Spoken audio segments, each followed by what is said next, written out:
I don't know what it is about the best closers in baseball. Williams, Bautista for just can't get it going for us. Another blown one last night for Bautista. Astros tough blow. Nats saved the night. Nationals plus 170, 2-unit bet there. Really kept us afloat last night. Should have been a big night. 3-run lead going into the ninth with the best closer in baseball. Going to win that 99% of the time. Just couldn't get it done last night. Tough blow there, John, but at least Nats hang on for us. How you doing today? Miserable. It's actually 99.9% that you're going to win that game with a 6-3 lead with the best closer coming in. Don't want to rehash too much. Just throw these last stats out. 14 appearances since June 24th. He's allowed just 7 hits and 0 runs last 14 appearances. So he made up for it all in one shot last night. Just happened to be on the wrong side. Epitome of right side, wrong result yesterday. We gave you the stats how in the last 10 no-hitters since 2021, the 9 prior pitches, only 2 of them had gone into the 6th inning. Well, you saw the Orioles jump all over Astros pitcher Valdez, fast and furious, staked to a 5-0 lead. That's a tough one to blow. It just changes the whole day around. Lose another tough one with the Reds taking a 2-1 lead late, a 2-run homer. Take a 3-2 loss in that one. But the Orioles one really hurt, as Ben said, a big plus 170 on the Nats.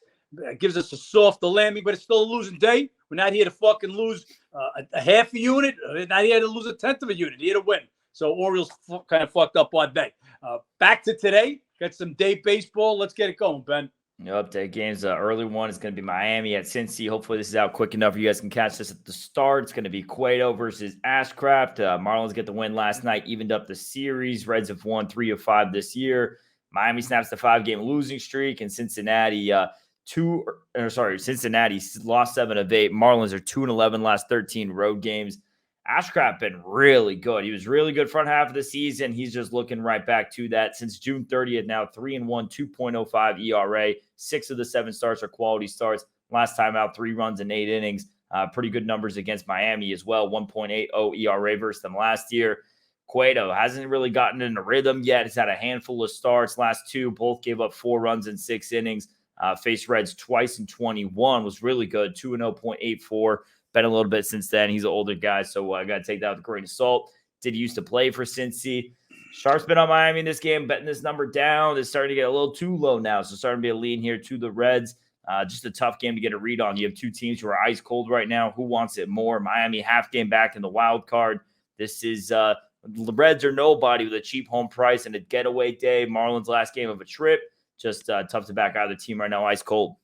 Yeah, they both came into this series ice cold. Marlins now with last night's win, just their second win in 13 road games since the All-Star break, 6-17. Just there's a big enough pitching advantage here for Ashcraft. As Ben said, Ashcraft started off the season great, was getting absolutely crushed, but he's turning it around. His last 7 starts, 6 of them all quality starts. He's a different pitcher right now. Got to give him a big pitching advantage over the aging veteran Cueto. And again, you get the Reds at home. They've got to be a better team than the Marlins are on the road, as I gave you that stat. Just 2-11 in 13 road games since the All-Star break. I'm going to take the Reds as a cheap favorite in an afternoon game on getaway day for the Marlins. Ashcraft minus 114 for 1.5 units. And then we have Rockies at Milwaukee. Rockies pulled out in extras last night, win that 7-3. They've now won 4 or 5 meetings so far this season. They're 3-2 on this trip. They're hitting just $1.99 this week. You guys know the story with them on the road. And then you have this Milwaukee team just been playing 500 ball, keeping their head afloat, not really running away with the division. Flexen versus Hauser. Hauser coming off a bounce-back quality start. Prior to that was roughed up by the Braves. Can't anytime any of these pitchers get roughed up by the Braves or the Rangers, kind of take it with a grain of salt. 1 start versus the Rockies last year, 1 run in 5 innings. Flexen just been brutal all season. There's a reason Seattle released him. 2 starts so far since joining Colorado, 9 runs in 8 2/3. Pitching edge has to go to Hauser. Still a big price on this game. I mean, Milwaukee really just playing 500 ball. Could be looking at the over in this matchup, but getting some runs here would be a lean, slightest of leans to Colorado. But I think if you missed out yesterday, better off passing on this game. don't want to show up for the funeral if you missed the wedding, as John would say. And I think we lost him here for a second, so we'll see if he comes back around. Back, Ben. Just give me a sec. Just catching some. Sorry about that, guys. Just catching some info as it's coming in. When we get some day games, you get some info coming in.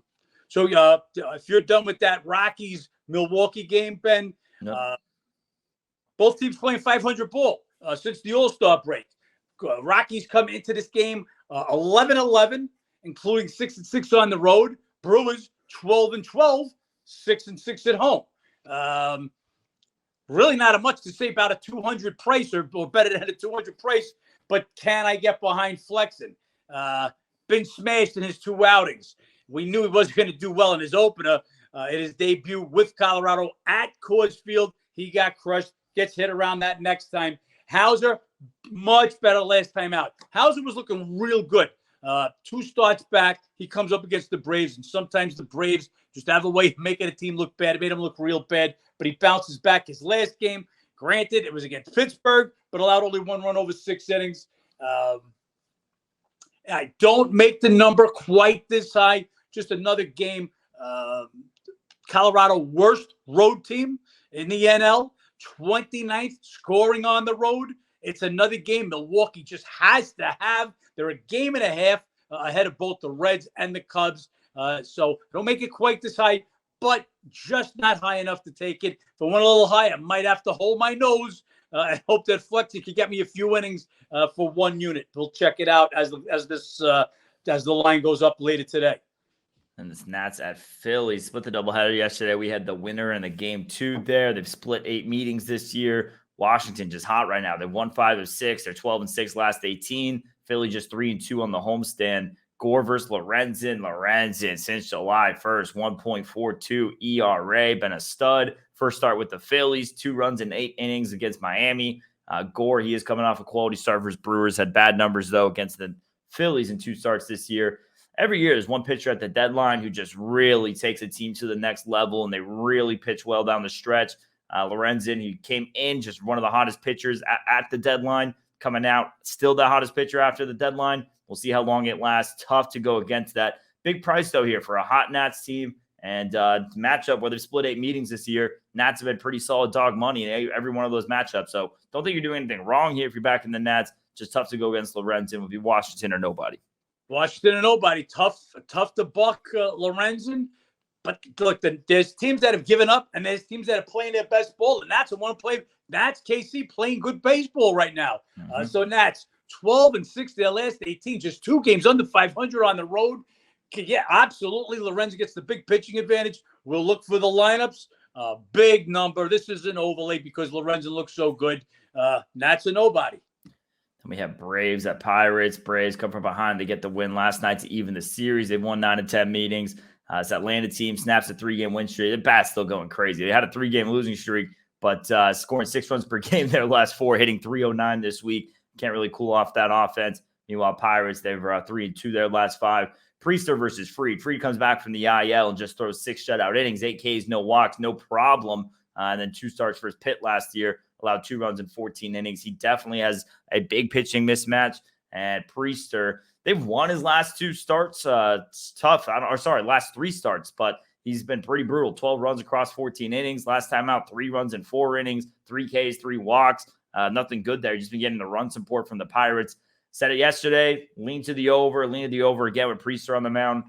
Fried obviously been going pretty well. Maybe this could be a Braves team total over. Big number here in this matchup, but I'm looking at the Braves run line or nothing. Fried came back, didn't miss a beat. Now you get the Pittsburgh Pirates, one of the worst lineups in baseball. Not a bad team to go against for your second start back. Look, Braves had owned them, which shocked us. Game 1 of the series, Strider against Beto, a 300 favorite. They'd come into that game winning 8 straight meetings, outscoring the Pirates 58-17. Pirates walked away with a win. Atlanta needed that heroics in the 9th inning last night to get that W. Got to remember, Braves coming into that game last night had lost 3 straight. So they needed a big W there. They got it. Pirates are a team like the Nats, like KC, playing good ball right now. They're just not rolling over. This is a huge number. It's a huge overlay. But do I want Priester against Fried? Fried was unhittable by, at the time, the hottest hitting team in baseball, the Cubs. And now he's going to come up against the Pirates, basically a team that they absolutely own. He's been great. Priester's been garbage. I'll stay off this game, but it's Pirates or nobody at this number. But I just can't find an enemy to bet the home dog Pirates. And the Cubs at the Mets. Cubs got a 3-2 win last night. The offense has cooled off a little bit. They've won 3 of 4, scoring 4.75 runs per game, but still leading in scoring and batting average since the All-Star break. 14-4 their last 18. And then this Mets team, they dropped 7 of 8. They're not playing good ball right now. 7-3 their last 10 home games. Hendricks versus Peterson. Peterson's been brutal this season, but decent at home, 2.67 and 8 outings. He's not going deep into games. Last time out, 3 shutout innings. We'll see how much of a leash he has tonight. But I could most see him going 5 innings, and that's really stretching him out if he gets that far. Hendricks coming off a bad start against the Braves. Can't hold that against him. Prior to that, 3 quality starts. He's been great on the road, 2.78. Hottest team in baseball versus one of the most dead teams in baseball. This is Cubs or nobody in this matchup. A lot of action coming in on the Mets today. I'm not going to be backing Peterson with any of my money. So this is Cubbies and Hendricks or nothing. Ben, I'm with you. We're against the fucking sharp guys here. This game opened up minus 125 on the over, and Cubs minus 125. And now we're looking at Mets minus 111, 112, 113. I don't know what they see here. Hendrickson got crushed his last time out. Granted, as I just said about Hauser, who got crushed by the Braves. Again, by the Braves. Braves could crush anybody. Look at the rest of his starts. He'd been pitching good ball and especially pitching good ball on the road. He gets the pitching advantage over Peterson. Again, Peterson had been in the pen. He made his first start in quite a while last time out. He gets 3 innings. He maybe gets to 4. I don't see him getting to 5. Got to give the Cubs the edge there. Cubs are hot. Mets aren't. What are they betting? Peterson is a lefty. Are they sitting some lefty bats? Does somebody have knowledge of that? We're waiting for the line to max out and for the lineups, but we're on the Cubs by the end of the day. And it's Dodgers at D-backs. To me, they're sitting Bellinger and a whole bunch of guys. So just that disclaimer. Dodgers at D-backs next game here, and I think this is just the toughest line on the card today. Just very good price on this game. Miller versus Kelly. I could argue either side, up and down. Miller last start only went 3 2/3 for San Diego. Really solid on the road, though. 4-0, 2.61. Kelly, 3 starts since returning from the IL, 2 quality starts. Last time out, 2 runs in 6 innings versus the Twins. He's been decent against the Dodgers this year, 2 earned runs in 9 1/3. Was miserable against them last year, 0-5, 8.25 ERA in 5 starts. Pitching edge, still going to give it to Kelly here, but nothing too drastic once you factor in that matchup history. You're looking at a home dog here with their ace, with Arizona, and it makes it a little bit appealing. And you look at the matchup history, Miller's been good on the road. Arizona, ice cold right now. Dodgers, red hot. And you start to look at it in that angle. It's a little bit of a cheap favorite here for one of the hottest teams in baseball. So very fair price on this game. I'm staying away from it. Could argue either side, up and down. It's a coin flip in my eyes. I just cannot pull the trigger on Arizona. You want to go there with Kelly to stop the slide. Mm-hmm. They showed some life last night, battling back to get to 5-4.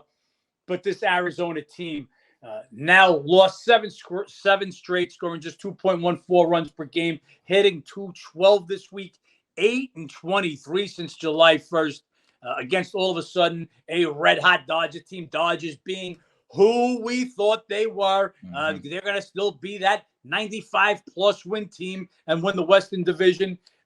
J.D. Martinez was a late scratch last night. They've had quite a few games in a string. Do they rest who they rest today? We'll see.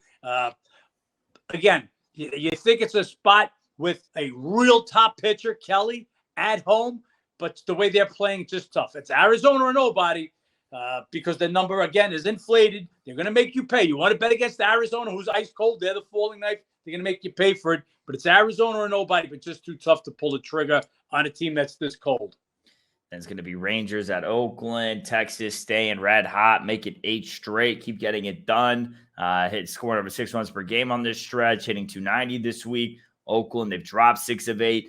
This is just a hot team, one of the best teams in baseball, doing what they're doing and winning 8 in a row, beating up on the worst team in baseball. going on this trip. It's Montgomery. He's been very solid. 8 of his last 10 starts are quality starts. First time with the Rangers, 2 runs in 6 innings.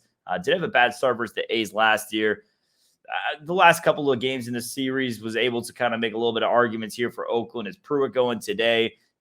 Was tempted. I'm not even tempted at this point in this series, staying away from it. Texas just kind of running. Tough for them as well, because as good as they're playing on this win streak, they're still 3 games up on Houston. Really haven't gotten too much separation from the Astros on this stretch, and Astros have been playing some tough competition. Going to be interesting down the stretch in that race. Texas on the run line or nobody. I'm just not getting in the way of this train right now. Yeah, Texas red hot, and again, A's the worst team in baseball. Pruitt, he'll be an opener. They'll be using him as an opener for this. This will be his 6th time being an opener.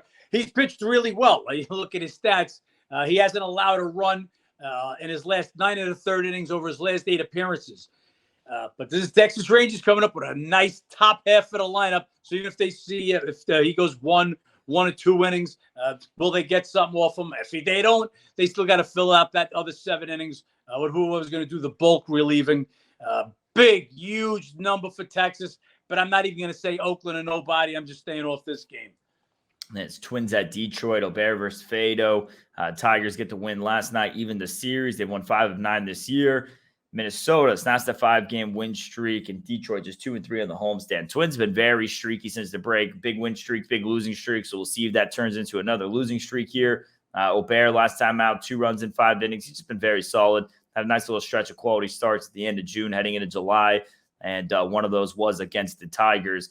Fado coming off a really good start back on July 23rd. That was his last time out. 6 shutout innings, held the Padres to 1 hit. Prior to that, 13 runs in 8 innings. He was getting smashed. This is just a tough read. I mean, you have Aubert, who's been one of the more consistent pitchers for Minnesota this season.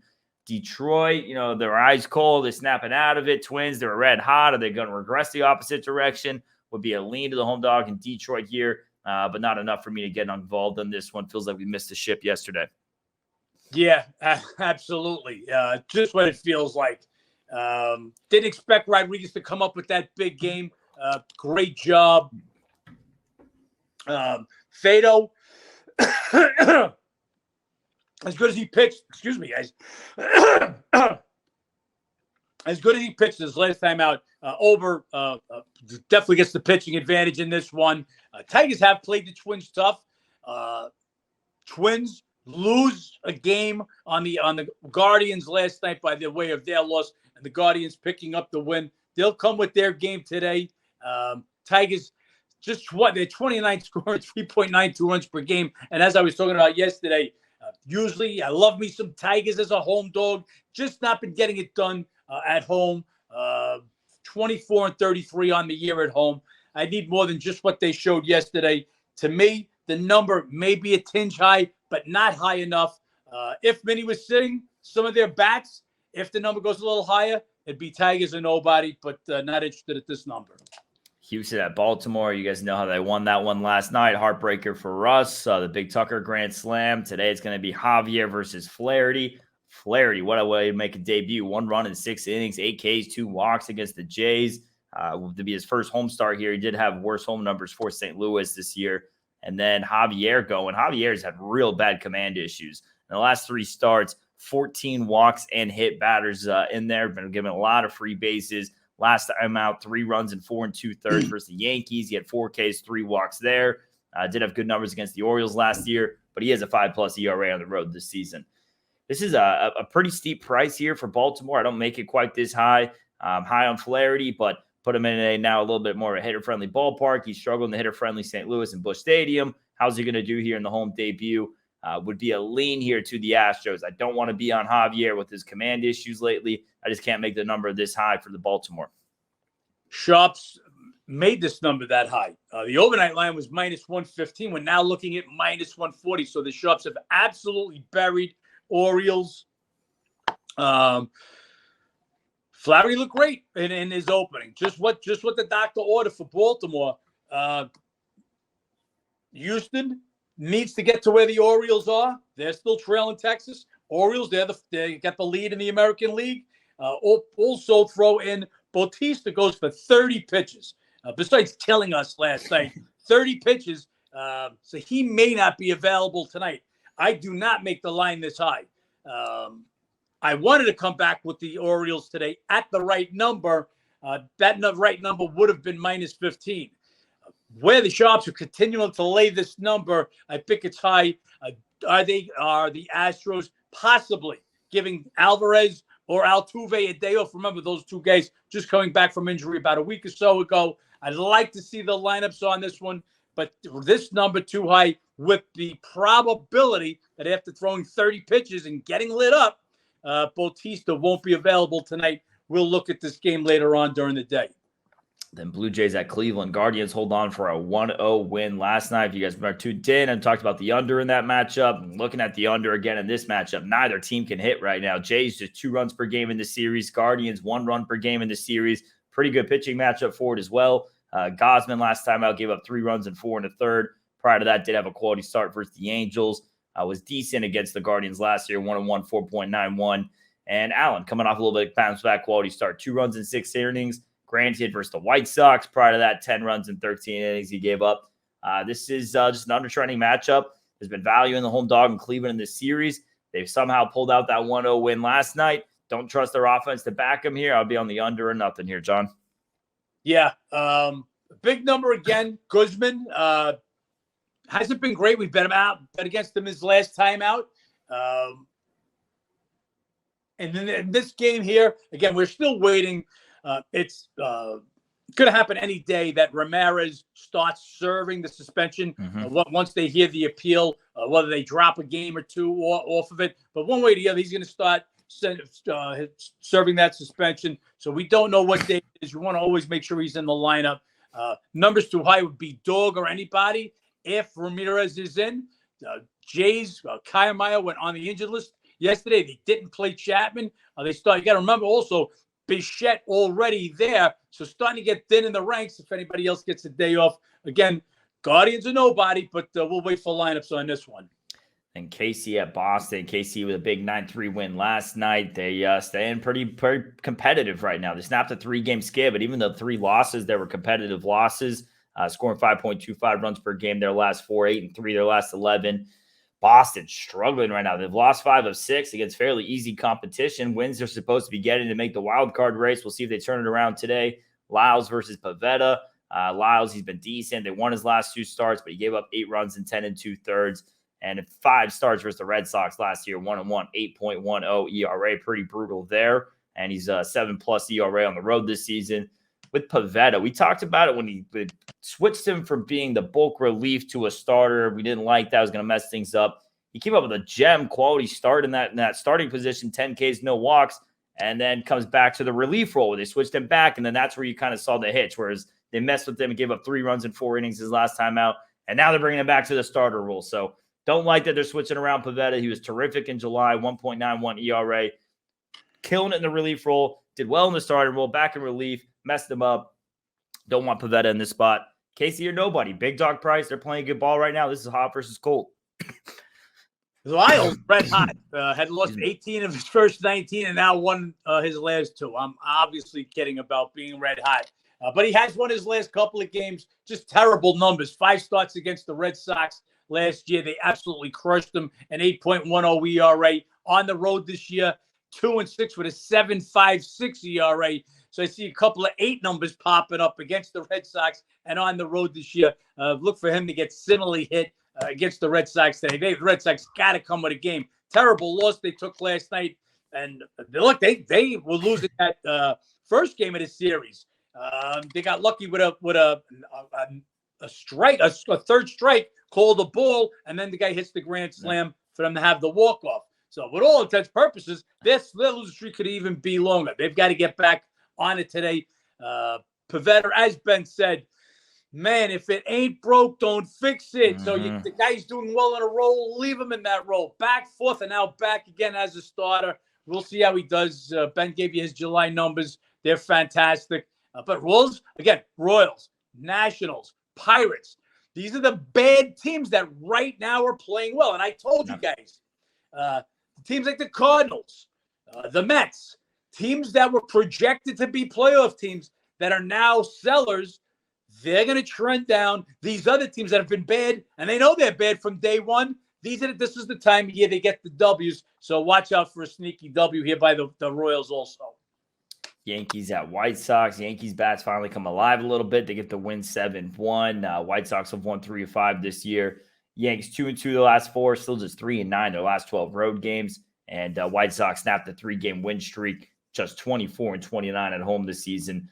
Right now, it's we're expecting Severino. We'll see if he actually ends up gets put in the box. Waiting on that to be official. It's just been miserable, so I wouldn't blame the Yankees for not starting him today. 1-4, 11.22 ERA since July. Last time out, 5 runs in 4 innings against Houston. Clevinger was decent in his 2 starts back. He had 2 starts, both against Cleveland. First time out, 5 shutout innings. Second time out, 4 runs in 5 innings. Don't like when you have coming back and you get to see him by the same team twice in a row. Typically not best for the pitcher. He's been really solid at home this year, though. 2-1, 2.10 ERA. If Severino is the pitcher for the Yankees today, I'll be blindly betting against them. He has been that bad. He's been one of the worst pitchers in baseball the last month and a half.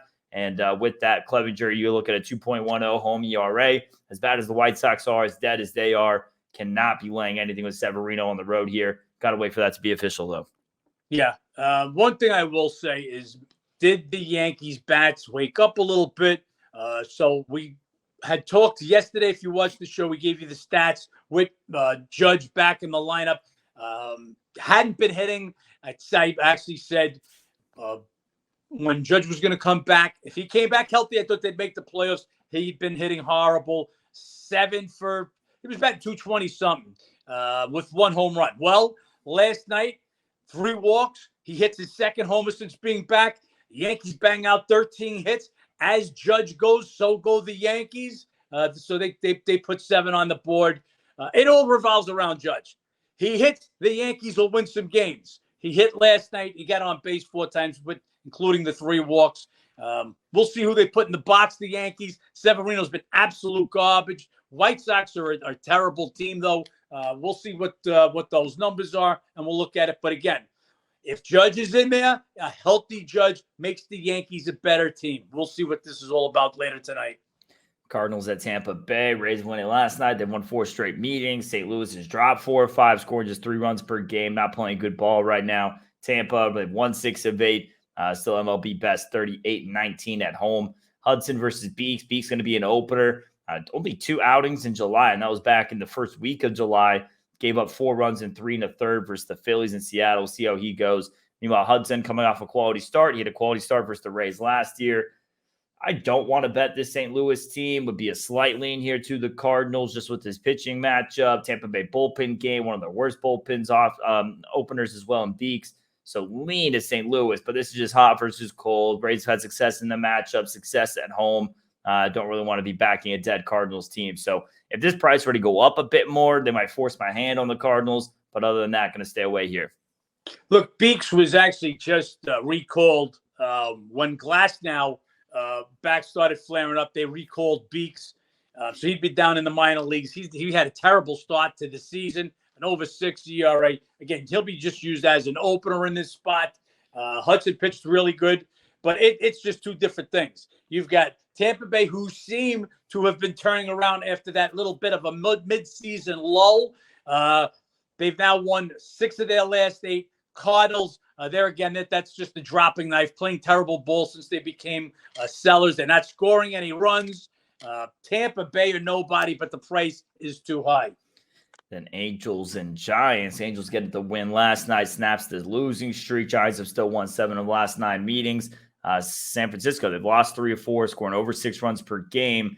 And then this Angels team, what can they do here? Last game of a homestand, they go on a 6-game trip and a tough one. They get 3 at Houston, 3 at Texas. We'll see how that fares. Walker versus Ohtani. Ohtani had the complete game 1-hit shutout, then comes back. Those 4 shutout innings against Seattle, but he had to leave that start early with cramps. Walker is the bullpen guy. San Francisco, I'm going to a lot of these bullpen games. I make this number higher, but with the Angels ice cold right now and Ohtani and the issues he's had injury-wise, it's tough. The edge for Ohtani versus the Giants bullpen game is massive, but if Ohtani has cramping issues and he has to come pulled out in the 2nd or 3rd inning, then you're just looking at an Angels bullpen versus Giants bullpen, and that edge gets switched back to San Francisco. So how much we're going to get out of Ohtani today is a big question mark in this one. This is as must-win gets. Angels are dead in the water. I don't think they have an absolute chance in the world, But if they think they have any chance in the world in that clubhouse, you got to end this homestand with a win with your ace on the mound before you go play 6 versus Houston and Texas. This game's Angels are nothing for me. As bad as they are, I don't want to be laying them as a favorite. They might force the hand. This number has to come lower for me to get on it because of Ohtani's issues, but Angels are nothing. Yeah, I can't even say Angels are nothing. Those words will not even come out of my mouth. What I will say, where Ben is correct, if this game was being played 2 weeks ago, just give me a sec, guys, as I get, Yelich and Contreras, Fana, just catching the Brewer lineup. If this game was played 2 weeks ago, this price would be $150. Ohtani over a San Fran bullpen game, but it's getting played today. And besides winning yesterday, the Angels have done nothing but lose since the trade deadline. San Fran hasn't been scoring either. They've not been a great team either. Put a couple of runs on the board that last game in the last series, and now over here. But bullpen game against Ohtani, not going to back them, but certainly can't pull the trigger on Ohtani in this one. I think the price is right. I think this is the right line. Again, 10 days ago, 2 weeks ago, it's $150, but we're at today. This is the right price for this game today. Again, the game opened 135. It's sitting at 135 now, so there's no movement on the game. We'll see what lineups stay, but I think that the price is right. Then Padres at Seattle. Mariners get the win last night, 2-0. They've won 5 of the last 7 meetings. San Diego's now dropped 3 straight. Seattle's won 6 straight. Hottest team in baseball, 11-2 their last 13. Darvish versus Hancock. Darvish going to have the pitching advantage here. He has been really good. 4 of his last 5 starts, quality starts. One really bad outing in there that inflates that ERA to 3 over that stretch. But the last 2, just super impressive. 2 runs in 13 innings, 13 Ks, 2 walks. First top 2 scoring teams, the Dodgers and the Rangers. Did have 8 shutout innings versus the Mariners last year as well.